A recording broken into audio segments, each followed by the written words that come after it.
Good morning, and thank you for joining us for this public session of the Philadelphia Commission on Human Relations. I see that we have two members of the public here today. And so the format you will get in the chat, you'll get a copy of the agenda for today, and you will be afforded an opportunity to ask questions, any questions that you may have once I conclude my report. So until then, we just ask that you keep your microphone on mute and reserve any questions for the end of our meeting. With that said, I will turn it over to Commissioner Kareem Thomas, who will be presiding over the meeting today. Thank you, Kia. Good morning, everyone. As Kia mentioned, welcome to the Philadelphia Commission on Human Relations public session taking place today, February 16th, 2024. The first thing I'd like to do is start the meeting with the approval of the December minutes. Are there any corrections that are needed? If no corrections, I move that we accept the minutes and that they are submitted into the records. Second? Great, I see Commissioner Tibbs and Commissioner Ricks. Next on the agenda are the cases recommended for closing. I will ask for recusals after I read the cases, and as a reminder, due to the snow emergency in January, the January public session was canceled, so I will read the cases recommended for closing both for January and February. Also, as a reminder, the readers for the January session were Commissioner Shalimar Thomas, Commissioner Ricks, Commissioner Trejo, and Commissioner Tibbs. I'll go ahead and now read the cases recommended for closing. Kenneth Bentley versus the City of Philadelphia. Casiel Valerio Soto versus Brazilian Multi-Services LLC. Tai Chi Stracker versus Statham LLC. Ferdinand C. Benjamin versus Aramark. Carmen R. Diaz versus Education Works. Asia Seibert L. versus the Children's Hospital of Philadelphia. Tashika Fulton versus Cora Services, Inc. John Lawrence versus Ogletree Dinkins Nash Smoke and Stewart PC. Vershay McPherson versus Presbyterian Senior Living Cathedral Village. Exiomira Jones versus Universal Institute Charter School. Pauline Hasbedels versus the Children's Hospital of Philadelphia. Victor J. Leandri versus AutoZone. David L. Porter versus the University of Pennsylvania Health System and Hospital of the University of Pennsylvania. James V. Cade versus Gloria Toll, owner, and Brad Toll, guardian for Gloria Toll.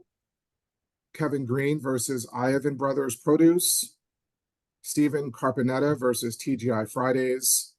And William T. Muse versus Allied Universal Security Services. Are there any recusals, abstentions? I do need to recuse myself from the Carmen R. Diaz versus Education Works. Commissioner Ricks? I'm pretty confident that I reviewed all of the attorneys of record for the January closings. Certainly, I hope that I reviewed them for the February closings. So if there is any case in which the Women's Law Project represents the plaintiff, and I don't think there is, but if there is, I would recuse from that case. Great, so noted. Commissioner Austin? I'm basically here as Citizen Austin with regard to February. With regard to January, the meeting was canceled, and I'm not sure whether there were any Penn-related entities in the January closings, but if so, then I would have recused myself from them. Case number 13, David L. Porter versus the University of Pennsylvania Health System and Hospital of the University of Pennsylvania. So I would have recused myself from them if there were a January meeting, and if this is the equivalent, then fine. I'm recusing myself from that. Great, thank you, so noted. Can I have a motion to accept the cases? Commissioner Alpert, a second. I see Commissioner Tibbs and Commissioner Ricks. All in favor? The case closings for the month of January have been accepted. I'll now read the cases that are recommended for closing for the month of February.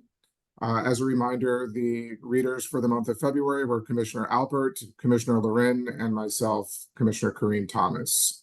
The cases for February are McDonald Taylor Jr. versus Philadelphia Lawyers for Social Equity, Evelyn Rivera versus Wyndham Philadelphia Historic District, Celerina E. Thaxton versus FedEx Express, Ola Fajemi versus Citizens Bank. Are there any recusals for these cases? I do need to recuse myself from case number 4, Ola Fajemi versus Citizens Bank. There's also cases 5 through. Oh, I'm sorry. Thank you, Kia. Before recusals, let me read the additional cases. I did not turn the page. Stephen P. Moore versus Macy's Retail Holdings, LLC. Michelle D. Rhodes versus One Digital and Willery, LLC. Florian Taze versus Sofitel Philadelphia Hotel at Rittenhouse Square. Alyssa R. Roman versus Brewer I Associates. John T. Coyle versus Colleagues Family Markets, DBA ShopRite of Whitman Plaza ShopRite. Alexandria Thomas versus A Second Chance, Inc. Jessica Zhang versus the City of Philadelphia. Alice Peng Zing versus the City of Philadelphia. And again, I'll go ahead and ask, are there any recusals for these cases? I'll also share again that I need to recuse myself from case number 4, Olaf and Jimmy versus Citizens Bank.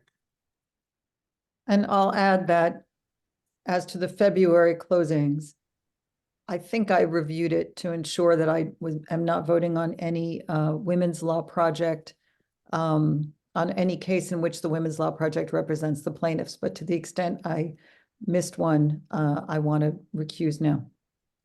Great, so noted. Can I have a motion to accept the cases?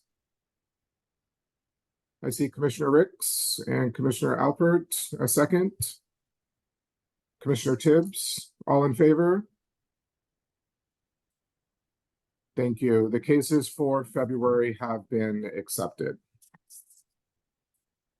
I'd now like to turn the meeting over to our Executive Director, Kia Gee, for the Executive Director's report. Kia? All right. Thank you, Commissioner Thomas. I will start just with legislative updates. On February 1st, Councilmember Gaudier introduced legislation to amend the Fair Practices Ordinance as it pertains to source of income protections for renters here in Philadelphia. And it, once approved, it will amend the Fair Practices Ordinance in the following ways. It will explicitly name housing choice vouchers, aka the Section 8 program, as a protected source of income. It will also make it unlawful for a person to represent that a property does not accept Section 8 or any other rental assistance program. It also makes it unlawful for any person to refuse or restrict availability, services, examination, repair, improvement to any housing accommodation because a potential renter or current renter has a rental assistance voucher. It makes it unlawful for any person to fail to cooperate, and by person we mean property owner, to fail to cooperate with a potential or current tenant in completing and submitting required information and documentation necessary for Section 8 or any other rental assistance program. It also provides that a complainant may request and receive a notice of right to sue if the commission has not completed its investigation within 100 days. It requires the commission to provide notice of conciliation agreements on our webpage within 30 days of the execution of a conciliation agreement. It extends the right of appeal of a commission order to 90 days. And then finally, it requires the commission to provide notice to the complainant regarding the resolution of the complaint within 100 days of the filing of the complaint. Notably, even though the amendments were intended to primarily strengthen protections for source of income discrimination, they effectively amend provisions in general as it relates to housing discrimination, specifically the right to sue, the private right of action, posting of conciliation agreements, the right of appeal, and notice to the complainant. In terms of compliance, I am happy and excited to report that our compliance team, so kudos to our compliance team, I should say that, Deputy Director Pamela Gwaltney, Attorney Karen Foreman, all of our compliance, both of our compliance supervisors and staff, for securing over $50,000 for victims of discrimination since our last meeting, in addition to monetary compensation for cases settled privately and for undisclosed amounts. In terms of our Can we community. just give a round of applause? That was pretty great news. Well Yeah. done. Well done. A lot of settlements. Yes, yes.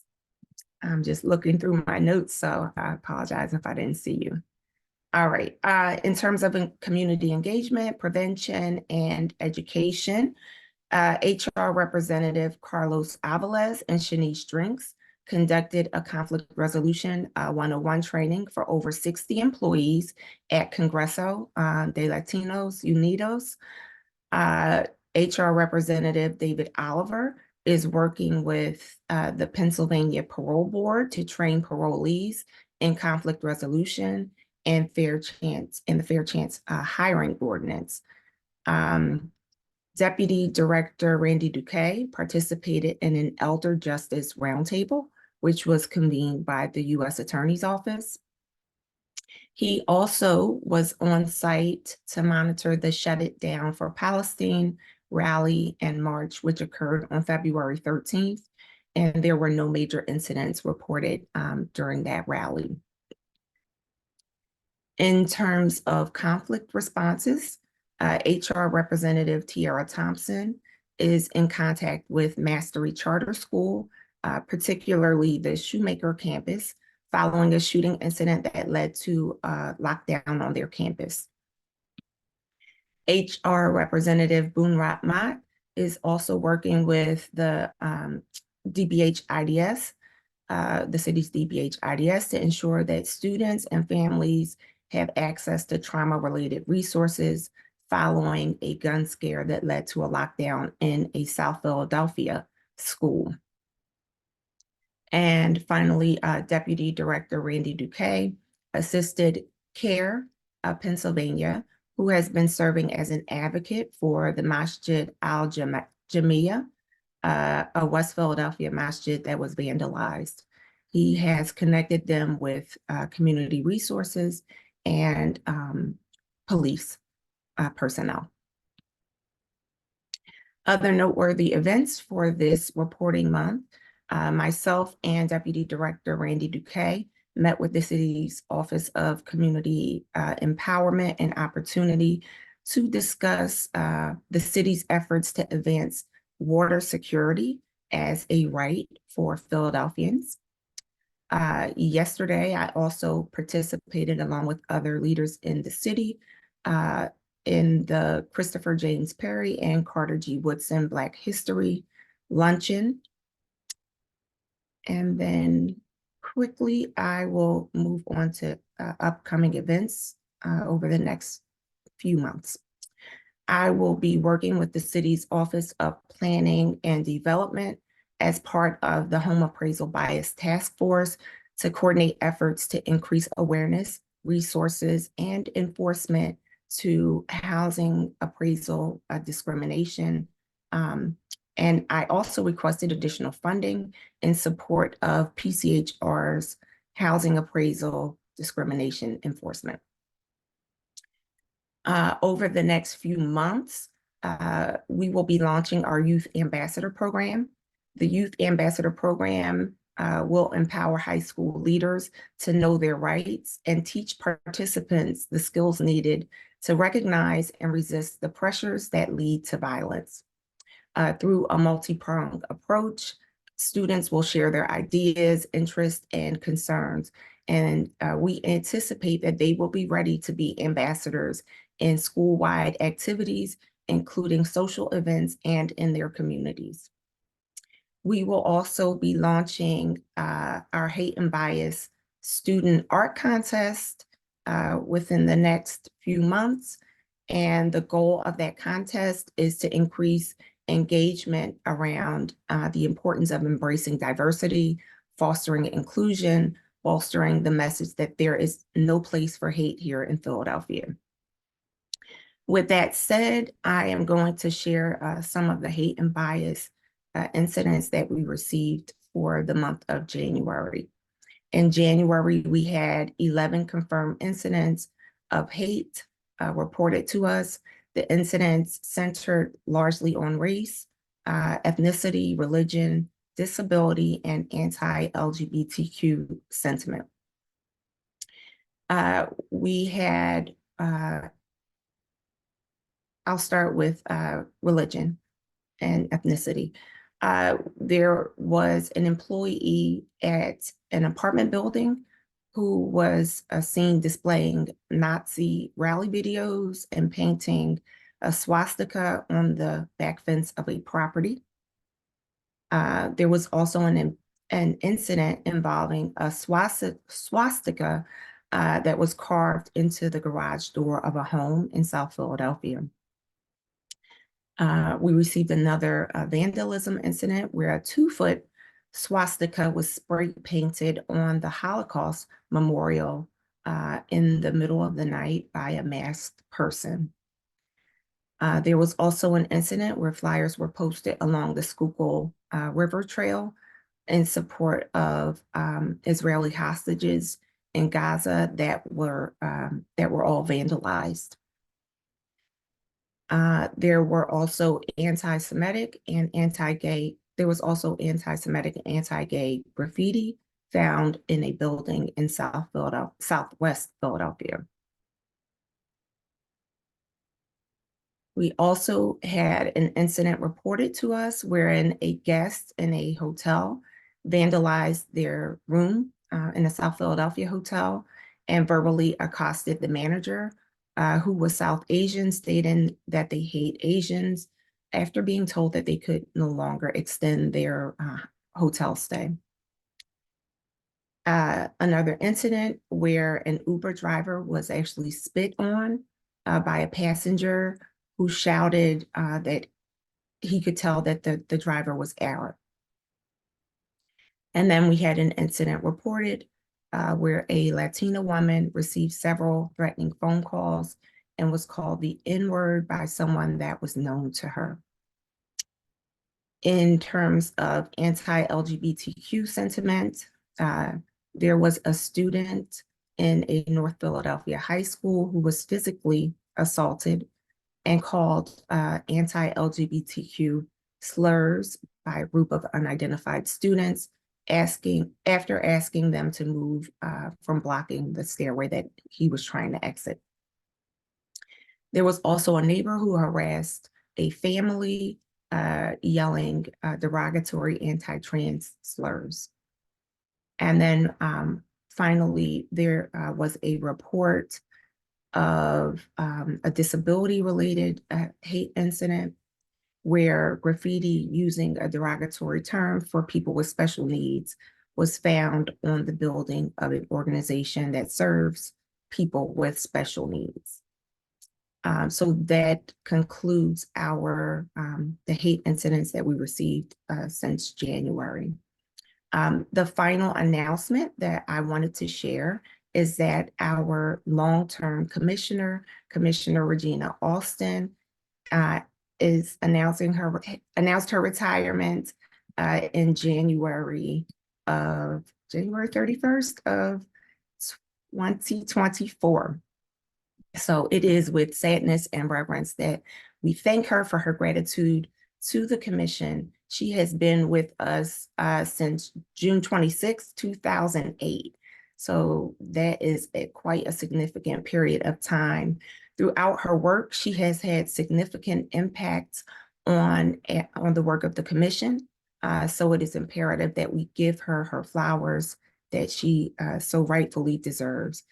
Commissioner Alston's work, her professional work, focused on the impact of law on cultural conflicts arising largely from race, gender, and class inequality.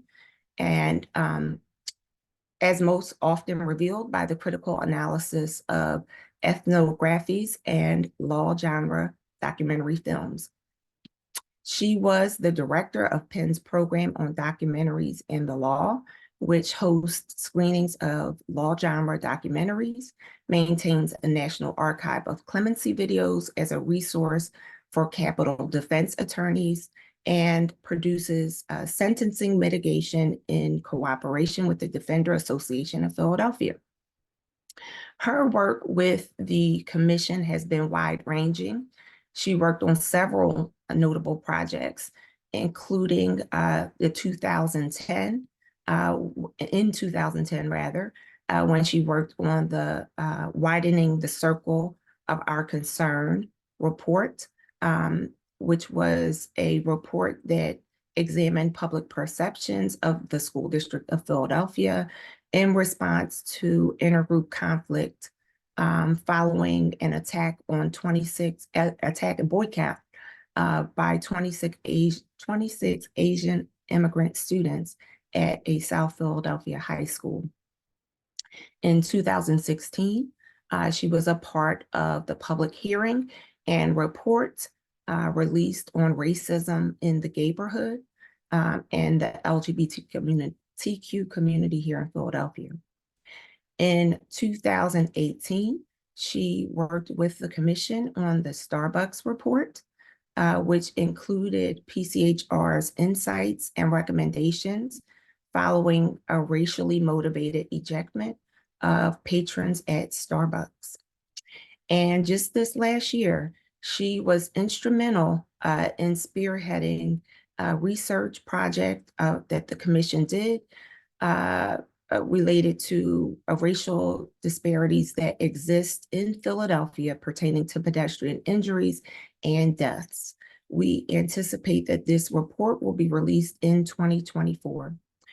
Her professional body of work demonstrates her commitment to fighting discrimination, ensuring equality, and building strong communities. Thankfully, we will have a piece of Commissioner Alston's legacy to remain with us as she created a video for us that, if we have a little time, I would like to show at the end of our meeting. But with that said, I will offer it up to any of the commissioners who would like to also thank Commissioner Alston for her work and commitment to the commission. Commissioner Riggs.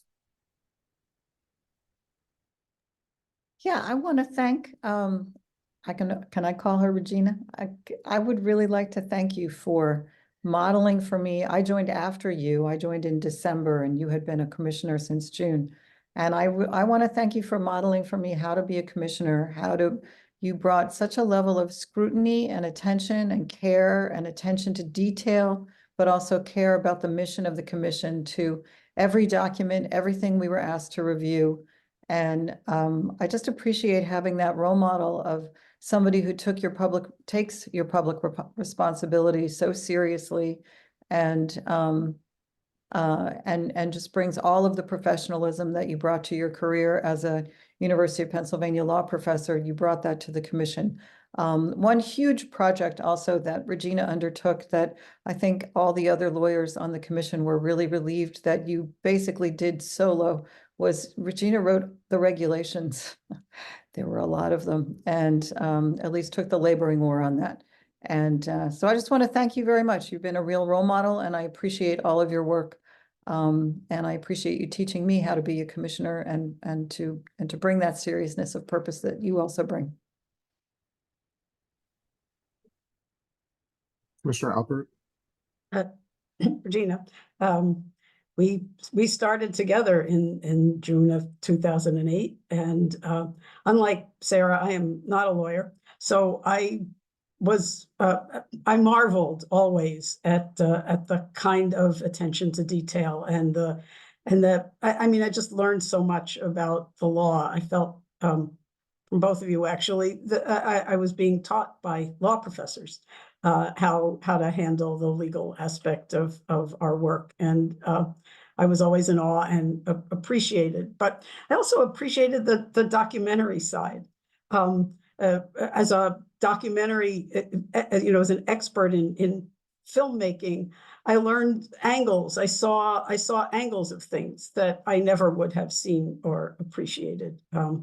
And Kia ran through that litany of all the things we all worked on together, where especially you took the lead. I know Rue was always appreciative, and I was especially appreciative. I felt I never really had to read the minutes because I knew that there was someone whose eagle eye was on them. I mean, didn't read the minutes, but I knew that there was someone who was kind of holding down the fort. We will miss you terribly.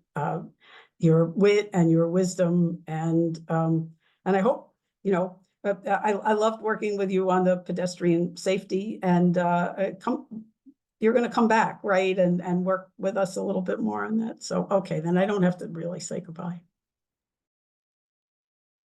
Regina, I feel weird saying that. So Miss Austin, I am one of the newer commissioners on the commission and the other non-lawyer on the commission. And each meeting that we have been a part of, your level of detail and engagement has been unmatched. And I will echo Sarah's comments on modeling, really modeling the way that a commissioner should be engaged with this important work for the residents and employees of the city.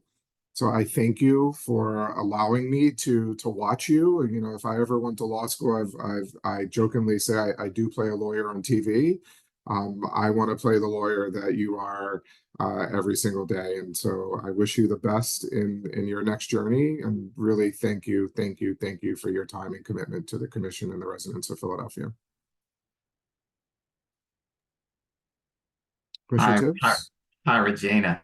I've only had a very short amount of time to be able to work with you as the newest member of the commission. I'm really sad to see you leaving so soon, but from what I can tell and from what I'm hearing from others, it sounds like you've made major contributions to this committee and to this commission, and it sounds like the work that you've done here is very important.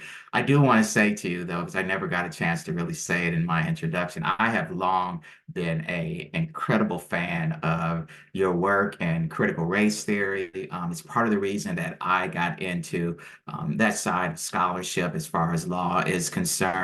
When I first got to graduate school back in '99, they assigned us what I officially call the Big Red Book, right? And in that Big Red Book, it had all of the pillars of critical race theory in it, to which you are one. And so I'm a huge fan of your work. I've been a huge follower of your work. And when I was making my decision as to whether or not to accept the invitation, and I saw who was on a commission, and I said, Regina Austin, oh, wow, yes, I have to absolutely be a part of this. So, I really appreciate all the work and the contributions that you've made, not only to the city of Philadelphia here and to the commission, but also to the scholars in critical race theory and those of us who have been following in the path that you had trailblazed for so long for us. And so I hope that we can continue to sort of see your work develop and progress and just be inspiration for generations to follow. And, since we're so close and now I feel like we're on a real first name basis, we have to grab lunch. So it will be sad to see you leave the commission, but you're still so close to me that I intend to spend a lot of time with you. Thank you. All right. And just before, I know you might probably want to make some remarks, Regina, but I do want to also personally thank you for your leadership and for meeting with me in those early days as I began my work with the commission. Took time and even met with me over in the park because she lives close by the office. So just providing those insights and advice and encouragement. and even some personal contributions, some financial contributions that she's made to through the commission to further the work that we're doing. So I don't think we get a chance to really acknowledge all of our commissioners enough, but certainly want to make sure that you know that you will always have a special place in my heart as well. We did get a plaque for you, so I will be meeting with you, and we have a card. I will be meeting with you. We'll put a date on the calendar where I can give it to you in person, just from the commission and the team here, just to thank you. So. And with that, if you wanted to say anything, I saw you took your video off mute. Yeah, enough of this. There were 55 pedestrians killed in auto crashes in 2023. Another 10 bicyclists. That's like 65, and half of them were the victims of hit and run drivers. So there clearly are issues which I think the Pchr could deal with, at least in terms of bringing to the attention of the people of the city the inequities that are existing with regard to automobile violence, and to do something in the way of facilitating community engagement around infrastructure issues, environmental justice issues. So you will hear from me in ways that you may not want. I want to thank the directors, the deputy directors, the staff, for tolerating a law professor on the commission, and someone who tried very hard to find legal arguments for things which the staff knew better could not be done. So I do appreciate that. I want to wish the commissioners who remain courage and perseverance, because the world is in many ways not as it was when I first joined the commission. There were rights which I think we felt were secure for all time that are now being constantly challenged. The concept of civil rights is not what it was when we started, Rebecca and I. It has been expanded by notions of human rights to encompass economic, social, and cultural inequities. Social movements are popping up all over the place, and I think it's difficult for the commission to be in the middle of such a volatile world.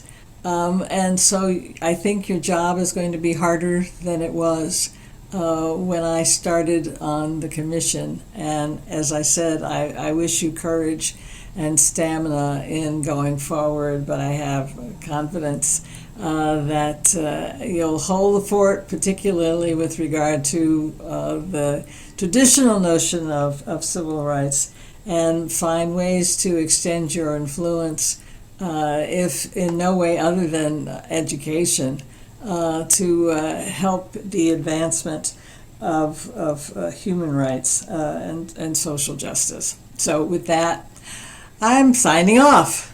Thanks a lot. Thank you, Ms. Austin. So with that, before we play the video, I just wanted to open it up to our members of the public to entertain any questions that you may have. Hi, my name is Evelyn Sisson. I'm a law student at Penn Law. I'm just observing the meeting as part of a course on local government law. I just had a quick question about the public hearing that was supposed to be scheduled following this meeting. I was hoping just to get some context about what about that case specifically that necessitated the public hearing in the first place, and as to why it was canceled, to the extent that you're able to share.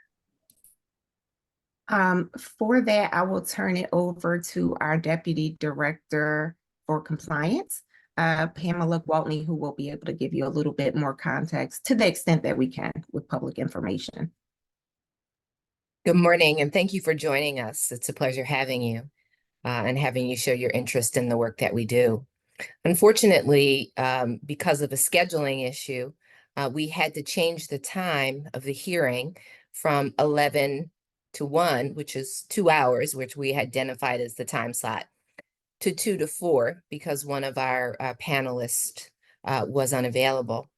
The respondent, who is the entity alleged to have engaged in discriminatory acts, was willing to proceed to that time. Unfortunately, the complainant indicated that he was not available. And so as a result, we had to make an 11th hour decision to postpone the case because, of course, we have to have the complainant present. To answer your first question about how it got to this point, is because basically it was a failed conciliation.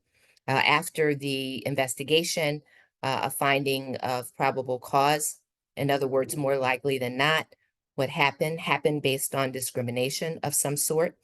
The parties attempted to conciliate. There was an in-person conciliation at the PCHR office, but unfortunately it was unsuccessful. Subsequent to that, conversations regarding settling the case or conciliating the case were unsuccessful as well. And so we shopped a number of dates. Those dates have to be amenable to both the commission schedule, commission staff, the hearing panel, the parties, which would be the complainant and the respondent, and any counsel. In this particular case, the complainant was pro se, unrepresented.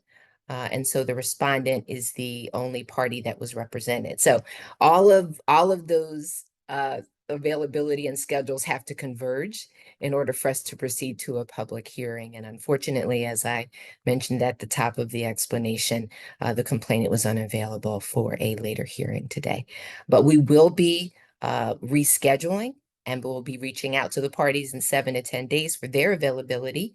And we will be posting, as is required, the date for the next public hearing in that matter. Thank you very much. You're welcome. Hi, Commissioners. My name is Tara Martin. I'm also a Penn Law student in the same class as Evelyn. I just had 2 quick questions, and I wanted to thank Commissioner and Professor Austin for her service. But I'm curious about the amendments to the Fair Practices Ordinance that you mentioned earlier, specifically in regards to failing to cooperate with potential or current tenants in their applications for rental assistance vouchers. What is the penalty for that, and how is it enforced?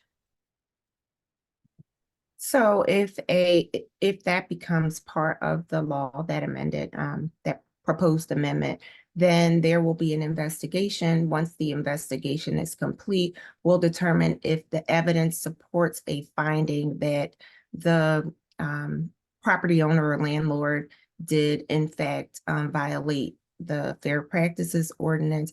If so, the remedies will be consistent with the damages that the complainant experienced, and that's when it goes through the public hearing the conciliation process. Always we recommend or encourage settlement conversations and things like that. But then ultimately the complainant has 2 options. They can either request their right to sue or be issued a right to sue and pursue their remedies through a court of law, or it could go through the commission and we could have a public hearing where the facts of the case are litigated, and the commissioners would then issue an order that would be aimed at remedying that form of discrimination. So it really depends on what happened as a result of the respondent's actions. Thank you. That's really helpful. I had one.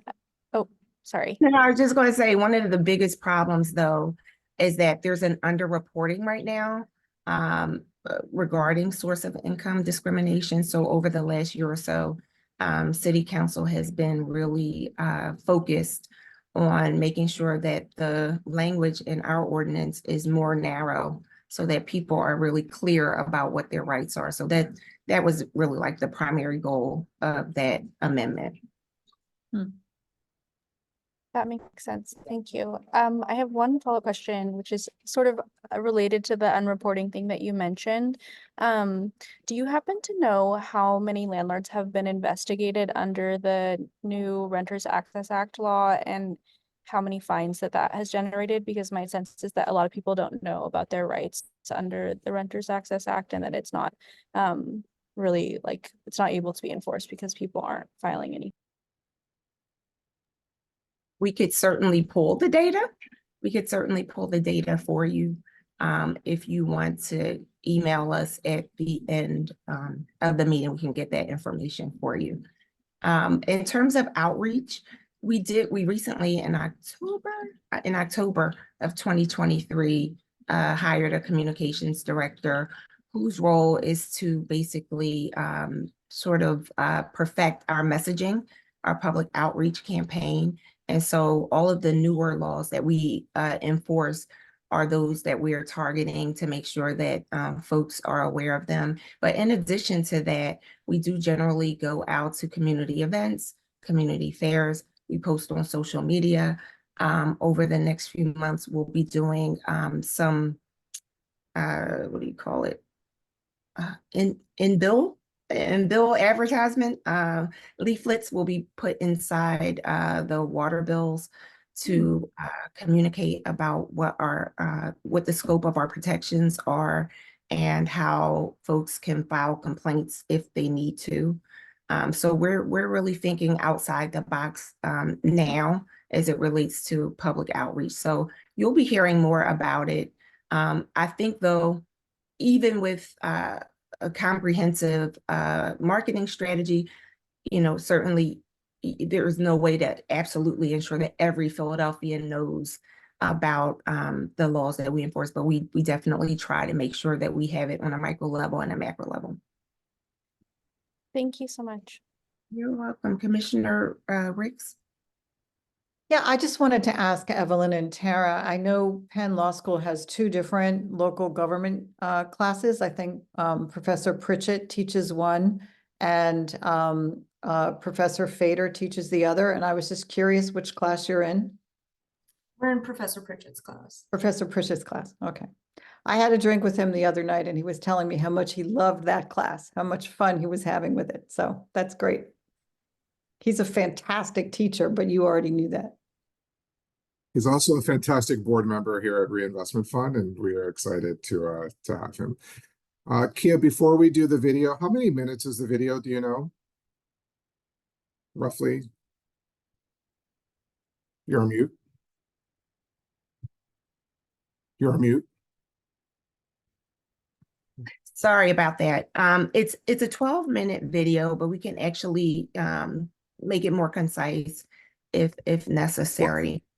What I'd like to do, just so we don't, just in the interest of time and don't forget to adjourn the meeting, I'd like to share what the next public session meeting dates will be, who the readers are, and then ask for a motion to adjourn after the video. And then once the video is over, folks can just drop off. Is that okay? Yes, that's perfect. Okay, great. So the next meetings will take place in March, and the executive session will be March 8th, 2024, with the public session being March 15th, 2024. The readers for the month of March are Commissioner Shalimar Thomas, our chair, Commissioner Ricks, Commissioner Ho, and Commissioner Tibbs. And I'd like to, before I offer a motion to adjourn, to thank our chairwoman, Commissioner Thomas, for entrusting me to fill in for her today to lead this public session. It's an extreme honor of mine. And so Shalimar, if you watch this video, thank you. And so the next, can I have a motion to adjourn after the video? Commissioner Albert and Commissioner Tibbs, and then a second. We'll go with Commissioner Tibbs for the second. All in favor to adjourn post video? All right, great. Thank you, everyone. And thank you for our visitors for joining today. You're welcome to stay and watch the video as well. All right. Let me try and share my screen here. Hopefully this works. Let's see. Okay. Try to cue it up. Wait a minute. Hold on.